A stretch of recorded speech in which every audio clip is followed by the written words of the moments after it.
Media में मैं राजेश कुमार शर्मा अपने दर्शकों का हार्दिक स्वागत करता हूं। इस बार मैं आपकी मुलाकात समाजवादी पार्टी के राष्ट्रीय महासचिव नीरज पाल जी से करवाने जा रहा हूं। सबसे पहले नीरज जी, आपका हमारे चैनल में स्वागत है। मैं ये जानना चाहता हूं कि आपकी राजनीतिक सफर की शुरुआत कब और कैसे हुई? वैसे तो मेरी राजनीति की खुद की शुरुआत जो है ज्यादा समय नहीं हुआ है, पर चूंकि हमारे फादर और हमारे दादाजी, पूरी हमारी फैमिली जो है राजनीतिक माहौल में पली बड़ी है। हमारे फादर समाजवादी पार्टी के फाउंडर मेंबरों में से रहे हैं और हमारे पिताजी श्री हरीश पाल जी 89 में जनता दल से सब सांसद रहे थे। तो और लेकिन उसके पहले भी चौधरी चरण जी के साथ भी हमारे फादर रहे हैं और जनता दल के टाइम में वो एमपी बने हैं। उसके पहले उन्होंने 3 बार इलेक्शन लड़ा है एमपी का। तो मैं उन्हीं के साथ ही उन्हीं के सहयोग में रहा हूँ, लेकिन एक्टिव पॉलिटिक्स में मैं जो है अभी कुछ ही समय से आया हूँ। क्योंकि हमारे फादर की शुरू से ही समाजवादी विचारधारा रही है। सन 90 में जब वीपी सिंह जी की तबीयत खराब हुई तब ये लोग सब स्प्लिट हो गए थे आपस में। सब सन 92 में जो है समाजवादी पार्टी की फाउंडेशन नींव रखी गई थी। तो हमारे पिताजी जो है नेताजी के साथ ही चले गए थे, वो फाउंडर मेंबरों में से रहे हैं। तो तब से मैं उन्हीं के साथ ही एक्टिव पॉलिटिक्स में तो नहीं हूँ, लेकिन मैं उन्हीं के समर्थन में थोड़ा बहुत जितना सीखता आया हूँ, उन्हीं का आशीर्वाद है।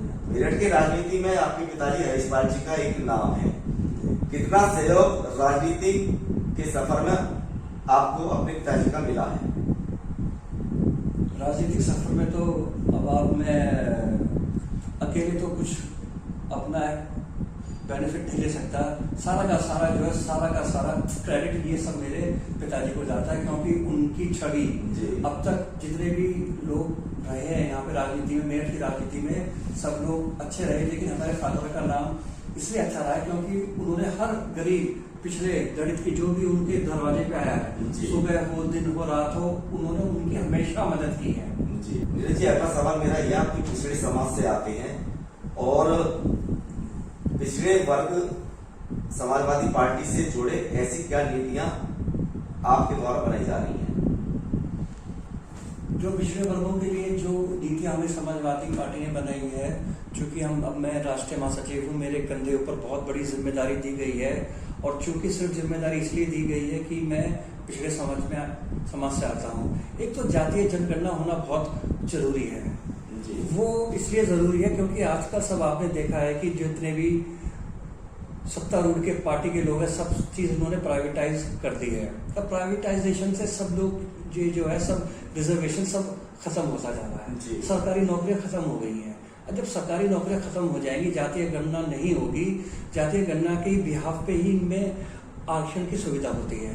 तो मैं भी इसी फेवर में हूँ कि जातीय जनगणना हो, जिसके हिसाब से पिछड़े वर्गों को, अल्पसंख्यकों को, उनको इसमें हिस्सेदारी नहीं। आपकी जो मांग है कि जातिगत जनगणना कराई जाए, इससे पिछड़ों को क्या लाभ मिलने वाला है, थोड़ा सा इसमें प्रकाश डालेंगे? इसमें पिछड़े वर्गों को नौकरियों में सबसे पहले तो सिर्फ नौकरियां आती है इसके अंदर, और फिर आर्थिक व्यवस्था में जो ओल्ड एज पेंशन है वो इनकी वो होती है। समाजवादी पार्टी जब सत्ता में थी तो ओल्ड एज पेंशन आती थी। तो उसी को मद्देनजर रखते हुए जो पिछड़े वर्गों के जब उनकी लेडीज जो है, जो फीमेल्स हैं, उनकी समाजवादी पार्टी ने बहुत करा है। तो उसी को मद्देनजर रखते हुए मेरे भी वो यूज जो हमें समाजवादी पार्टी के हैं उनको बहुत बेनिफिट जी, जनवरी में नगर निगम के चुनाव होने थे, लेकिन हाईकोर्ट के निर्णय के बावजूद योगी सरकार ने चुनाव नहीं करवाए। अब प्रश्न ये उठता है कि समाजवादी पार्टी भी ये चाह रही थी कि नगर निगम के चुनाव शीघ्र हो जाए। जितनी देरी हो रही है, क्या उसका लाभ समाजवादी पार्टी उठा पाएगी? जहाँ तक मैं समझता हूँ समाजवादी पार्टी का इसको पूरा लाभ मिलेगा। क्योंकि सत्ता पक्ष ये चाहता है कि सब कुछ उनके फेवर में हो, सही समय वो अपने लिए सोच रहे हैं। लोगों में, दलितों में, पिछड़े वर्गों में अगर आरक्षण व्यवस्था देरी से होती है तो उनमें आक्रोश बढ़ता जाता है।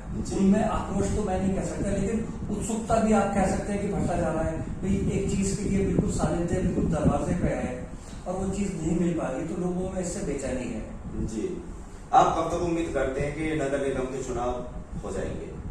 अब ये तो माननीय न्यायालय कोर्ट ही बता सकता है। वो तो जब लोकसभा के चुनाव होंगे तो क्या आप भी पार्टी की तरफ से प्रत्याशी होंगे? अभी तक तो कोई ऐसे विचार नहीं है, लेकिन अगर जो भी पार्टी का निर्णय होगा उसका समर्थन। यानी पार्टी अगर आपको चुनाव मैदान में उतारती है तो आप लड़ने को तैयार हैं?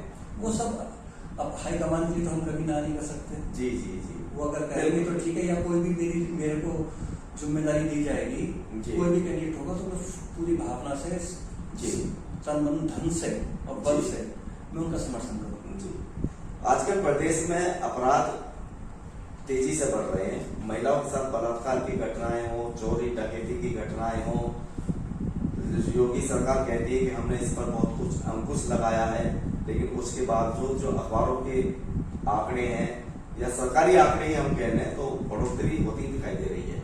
इस विषय में आपके क्या विचार है?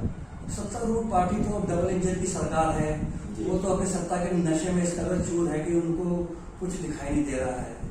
अब आप ये लगा लीजिए सारे आंकड़े उनके हाथ में है, रोजमर्रा की, बल्कि आपने जो बात कही है कि इतने अपराध बढ़ते जा रहे हैं, उस पर अंकुश लगाने की बजाय वो लोग अपने सरकारी तंत्र को अपने 24 के इलेक्शन में लगाने के लिए लगे हुए हैं।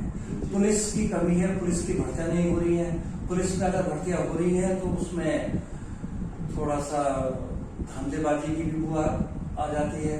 तो मेरे ख्याल से सत्तारूढ़ पार्टी में बिल्कुल नाकाम रही है। जी, किसानों की दुर्दशा के विषय में आपके अपने क्या निजी राय है?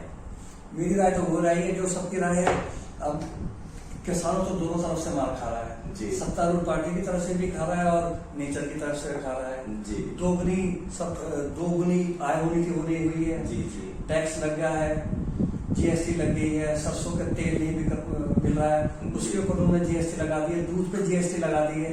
जहाँ गाँवों में लोगों की सेहत बड़ी अच्छी मानी जाती थी, लोग दूध दही पीने से परहेज करने लगे हैं।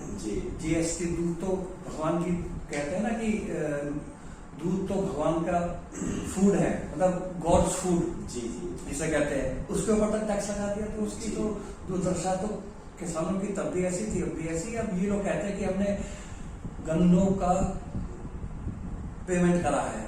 अरे पेमेंट तो आपने तभी तो करा है जब आपने किसानों से सामान लिया है जी। अभी उसको इस तरह से पेश करते हैं कि आम आदमी उससे सब समझने लगा है।